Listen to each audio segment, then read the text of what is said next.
Assalamualaikum warahmatullahi wabarakatuh. Teman-teman, kita lanjutkan dengan tutorial 4, yaitu menggambarkan pada software khususnya untuk activity diagram, di mana pada pertemuan sebelumnya atau tutorial sebelumnya kita sudah membuat yaitu use case diagram kita. Untuk berikutnya kita lanjut ke activity diagram. Nah, sebelum lanjut, ini perlu saya jelaskan, bentuknya teman-teman barangkali sama dengan saya. Ada menjumpai activity diagram itu beberapa macam bentuknya. Yang pertama bentuknya adalah masing-masing aktor Pak, gitu ya. Sama dengan saya berarti seperti slide yang kita dapat di waktu kuliah pasca sarjana dulu. Jadi seperti ini bentuknya. Ini masing-masing aktor sepertinya digambarkan kayak berikut. Hampir mirip-mirip dengan flowchart ya, mirip-mirip dengan flowchart, tapi yang beda adalah ini diagramnya. Nah, di sini juga ada kondisional juga di sini, dan mulai dari start sampai dengan stop, gitu ya. Oke, ini bentuk yang pertama teman-teman. Yang kedua bentuknya adalah seperti berikut. Jadi seperti apa ya namanya ya? Ada kotak gitu ya, tapi biasanya ini disebut dengan swim lamp. Yang saya buat di sini menggunakan swim ya.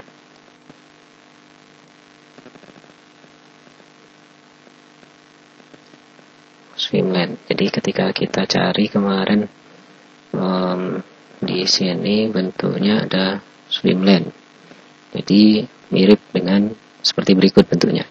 Jadi ini aktornya adalah customer, apa aktivitas yang dilakukan oleh customer ini, kemudian di dalam sistemnya apa saja kegiatannya, gitu ya. Jadi seperti berikut. Kedua-duanya boleh teman-teman ambil salah satu yang bisa digunakan atau dijadikan sebagai referensi. Tapi kalau kedua-duanya digabung gitu ya, nggak disarankan. Jadi satu ambil yang bentuknya swimline seperti ini boleh, atau yang mirip dengan saya tadi, yang ini mirip dengan flowchart. Jadi teman-teman, kalau saya biasa menggunakan yang ini teman-teman, yang mirip dengan flowchart ini, per aktor berarti ya, per aktor. Oke, kita buat coba di Asta Community. Kita ambil diagram, kemudian kita pilih activity. Oke, baik teman-teman. Kita coba yang pertama, mulai dari start dulu di sini.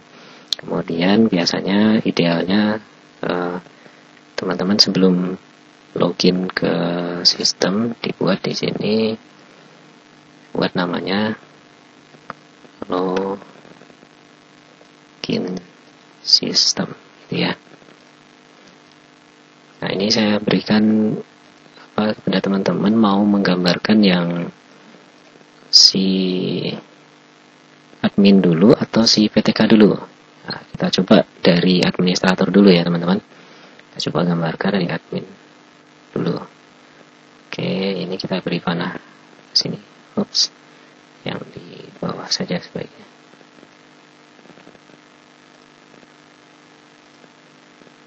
Nah, seperti itu. Kemudian login ke dalam sistem, biasanya ada cek dulu seperti ini. Kalau gambarkan ke sini, kemudian ini gambarkan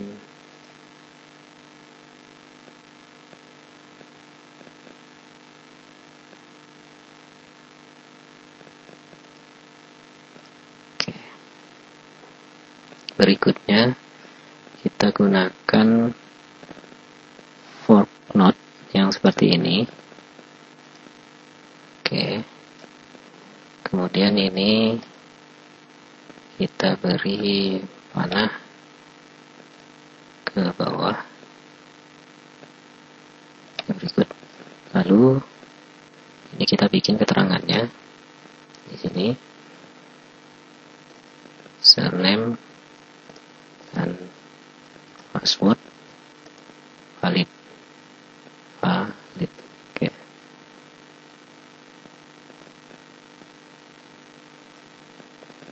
Surname sama passwordnya valid.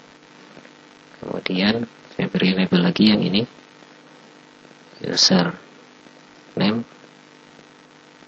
atau gitu ya, password invalid.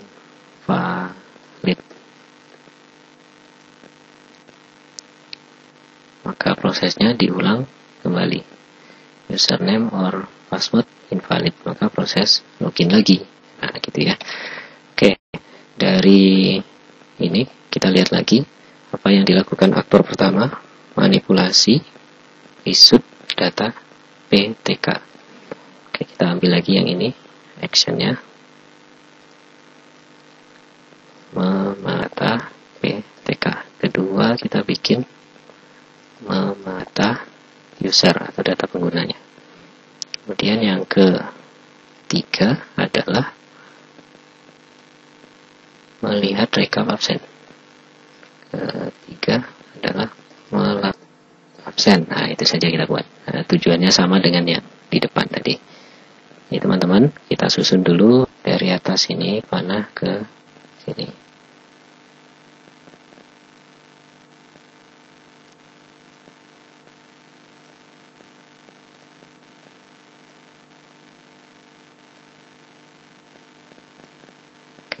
Kemudian yang berikutnya, yang kedua ke sini.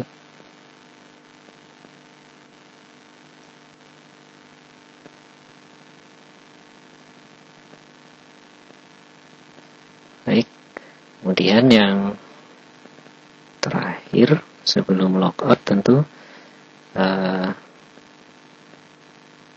sebaiknya digunakan itu lagi.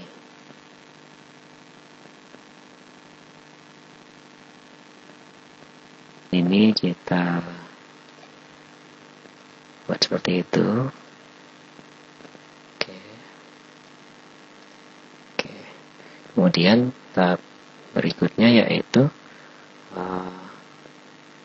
actionnya terakhir stop gitu ya. Dari sini, oke, bisa stop. Demikian teman-teman bentuk dari diagram activity yang pertama, yaitu yang bagian administrator. Lalu bagaimana dengan diagram activity yang kedua, Pak? Kita coba gambarkan lagi, atau boleh langsung, biasanya ini bisa di copy teman-teman. Teman-teman tinggal Ctrl A, kita copy, kemudian kita bikin diagram, ambil activity diagram lagi, kan blank seperti ini, kemudian kita paste saja.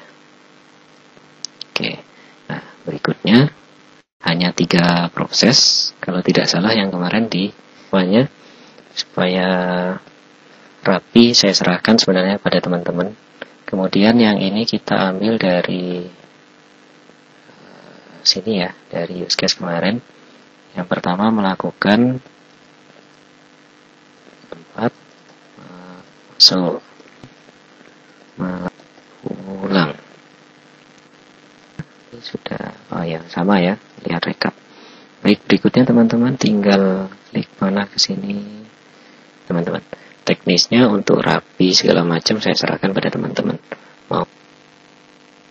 Nah, selesai sudah yang dibuat. Jadi activity diagramnya ada 2 karena usernya atau aktornya ada 2. Teman-teman, demikian cara membuatnya. Oh ya, kita ajarkan kemarin lupa. Untuk use case ini sebenarnya bisa kita simpan dulu. Kita save project. Nama foldernya di My Document ini dengan nama praktek UML gitu ya. Praktek UML, di dalamnya saya bikin, misalkan kita buat praktek UML 1 misal gitu ya, praktek UML 1. Oke, kita save. Nah, untuk hasil dari yang ini, jika teman-teman ingin membuatkan dalam bentuk JPEG atau PNG, di sini JPEG atau PNG boleh. Jadi bisa disimpan, diekspor dalam bentuk PNG atau dalam bentuk JPEG. Kita coba simpan dalam bentuk PNG. Saya buat di sini di dokumen tadi namanya adalah praktek UML.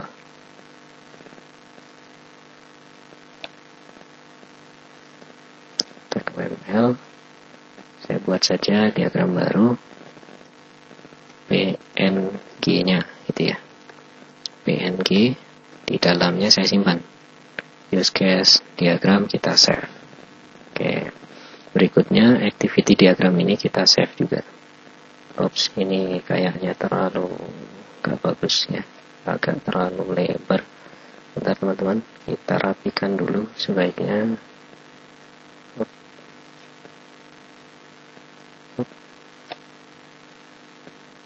Nah, seperti itulah. Terlalu panjang gak bagus. Save, kemudian tools kita ekspor dalam bentuk PNG di sini. Nah, untuk membedakan activity yang satu dengan dua, saya bikin di sini. Saya singkat aja AD activity diagram untuk admin gitu ya. Nah, untuk berikutnya activity diagram yang satu lagi saya simpan dengan atau saya ekspor dalam bentuk PNG dengan nama dengan AD admin. Saya simpan AD PTK ya. AD PTK. Oke, kita save. Bentuk jadinya teman-teman, kalau kita lihat di dokumen, kemudian apa tadi namanya?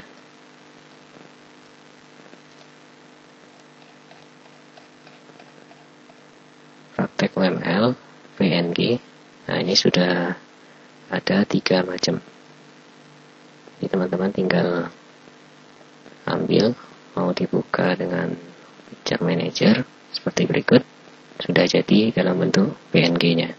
Mau di cropping, dihilangkan tulisan astahnya, ya ini diserahkan pada teman-teman. Ya, yang keempat ini teman-teman, mudah-mudahan bermanfaat. Kita lanjut tutorial yang berikutnya. Terima kasih. Assalamualaikum warahmatullahi wabarakatuh.